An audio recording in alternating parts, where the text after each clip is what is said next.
আসসালামু আলাইকুম রহমতুল্লাহ। যে 20টি লক্ষণ দেখলে বুঝবেন আপনার ঈমান দুর্বল হয়ে গেছে। নাম্বার 1, পাপ করা সত্ত্বেও মনে পাপ বোধ সৃষ্টি না হওয়া। নাম্বার 2, কুরআন তেলাওয়াতের ব্যাপারে অনীহা এবং অনাগ্রহ বোধ করা। নাম্বার 3, ভালো কাজে আলসেমি বোধ হওয়া বা ঢিলেমি করা, যেমন নির্ধারিত সময়ে সালাত আদায় না করা। নাম্বার 4, রাসূল সাল্লাল্লাহু আলাইহি ওয়াসাল্লামের সুন্নাহ অনুশীলনের ব্যাপারে অবহেলা করা। নাম্বার 5, খামখেয়ালি মেজাজ, যেমন সামান্য বিষয়েই তুলকালাম করে ফেলা বা মেজাজ সবসময় খিটখিটে হয়ে থাকা।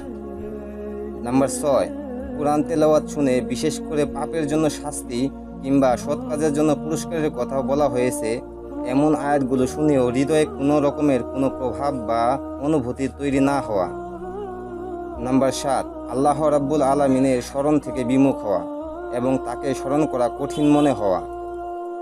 নাম্বার 8, শরিয়াহ বিরুদ্ধ কার্যকলাপে লিপ্ত হওয়ার পরেও মনে কোনো অনুশোচনা বা অনুতাপ বোধ না হওয়া।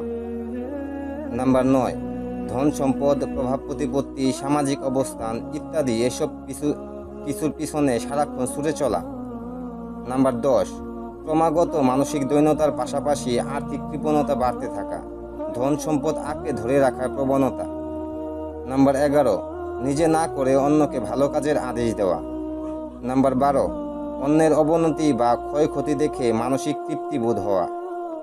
নাম্বার 13, শুধু হারাম ও হালালকেই মুখ্য মনে করা, অথচ যেসব বিষয় মাকরু বা অপছন্দনীয় সেগুলোর দিকে ভ্রুক্ষেপ না করা। নাম্বার 14, কেউ কোনো ভালো ছোট কাজ করলে তা নিয়ে হাসাহাসি করা, যেমন কেউ মসজিদ ঝাড়ু দিলেও যা অবশ্যই ভালো কাজ, কিন্তু কাজটি ছোট বলে তাকে নিয়ে হাসি তামাশা করা।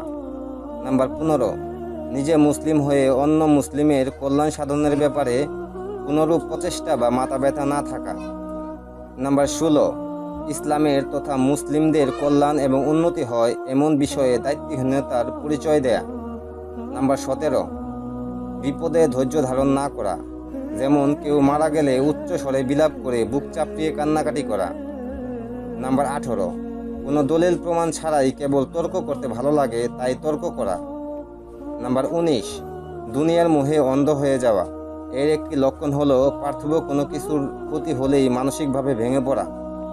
নাম্বার 20, সবসময় নিজেকে নিয়ে ব্যস্ত থাকা, নিজের স্বার্থসিদ্ধির জন্য শুধু বেঁচে থাকা, চরম আত্মকেন্দ্রিক জীবন যাপন করা। মহান আল্লাহ তাআলা আমাদের সকলের ঈমানকে মজবুত করে দিক। আমিন।